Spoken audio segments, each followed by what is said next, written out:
Hey, I'm Sean in St. Louis, and this is the Marketing Gateway. We're out of the office for a couple of weeks, and so this week we'll ring in the new year with 5 ways marketing may change in 2026. We're going to cover big changes in influencer marketing, how audio and ads is tuning out, the rise of retail media networks, the powerful motivator of treatonomics, and why optimizing AI platforms is going to be very important over the next year. And yeah, I have a cold. So if you'd rather read the transcript for this video than hear my nasally, gravelly voice, I understand.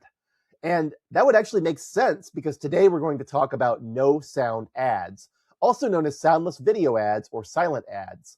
I'm sure you come across these, and as someone who's been around the internet for a while, they sort of harken back to the old days of banner ads for me, where text and animation and graphic design were still big attention getters.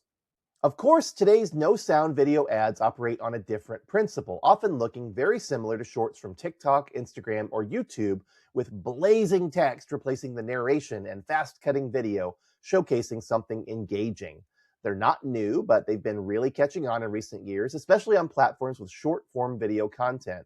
And that's been bleeding over into more conventional web browsing where longer videos tend to be ignored. So, the general rules of thumb is that these ads should be about 6 to 12 seconds long, highly visual, colorful, looping, and optimized for social media.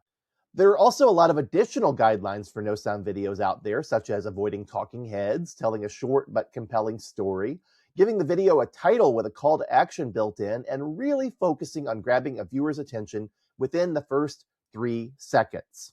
In fact, a 2022 research report from the advertising firm Chatterblast found that the stronger the need for interaction, the shorter the video should be. One of the reasons no sound videos work is because they aren't obnoxious and annoying. Users prefer them, and even when the sound is included but merely optional, users are more likely to watch them with the sound off than on. One guideline I came across on Reddit suggested soundless video creators should design for sound off but delight with sound on. And this makes sense even when you're talking about ads that might be on TV in place where people have the sound turned down or off, like at a sports bar or during a family gathering. But there's a deeper philosophy here, and it stems from the notion that a lot of people already have their sound off when they're coming across ads, especially when they're browsing the web on non-video social media. And people are also coming across ads when they're in highly inattentive situations like commuting, waiting for food, or simply killing time on a break, which means you've got to dazzle them with something visual if you want to grab their eyes for a few seconds. So here's the case for no sound ads. That same research report I mentioned earlier found that no sound videos tend to be more engaging in every context, and they're also preferable to the majority of consumers. Autoplay ads are also preferred when they have no sound and tend to be more engaging when users come across them in an outstream context where they start as they're being scrolled over and pause as they disappear from the screen. Captions also help no sound videos to be more engaging and to encourage viewers to stick around to see the entire message. And hey, captions also make ads more inclusive for the differently abled. But again, the devil's in the details here. If you just clip a spokesperson talking about a brand, it's going to be a lot less engaging than telling a story visually accompanied by some really eye-popping graphics or video. So captions need to be treated as an element of the overall storytelling, not as a closed captioning for an ad that really ought to include sound. Another emerging trend is to utilize animations, which is a great strategy when you don't have really compelling video content to showcase because your product, service, or brand just doesn't lend itself to action shots. And there's plenty of software out there that can generate animations for you. I mean, hey, even Canva has that feature built in. It's not hard to add some moving parts to an infographic or some motion behind a still image.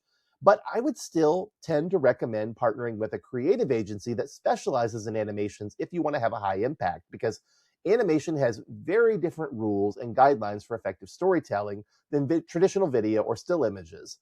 Plus, they'll definitely have some ideas on how you can really stand out and be different from all the other folks using these low-cost options. Now, I also expect to see, but not here, a lot more no sound ads in 2026 because they're easier for generative AI tools to make convincing and because they're likely to get a lot more traction on the web. But I can also see a future where they're a popular alternative to the noisy, obnoxious ads that were necessary on broadcast media, but which simply irritate people in online spaces. After all, If you can get your message across in a manner that consumers find more exciting and engaging, isn't that better for both of you? Well, I'm Sean in St. Louis, and this has been the Marketing Gateway. See you next time.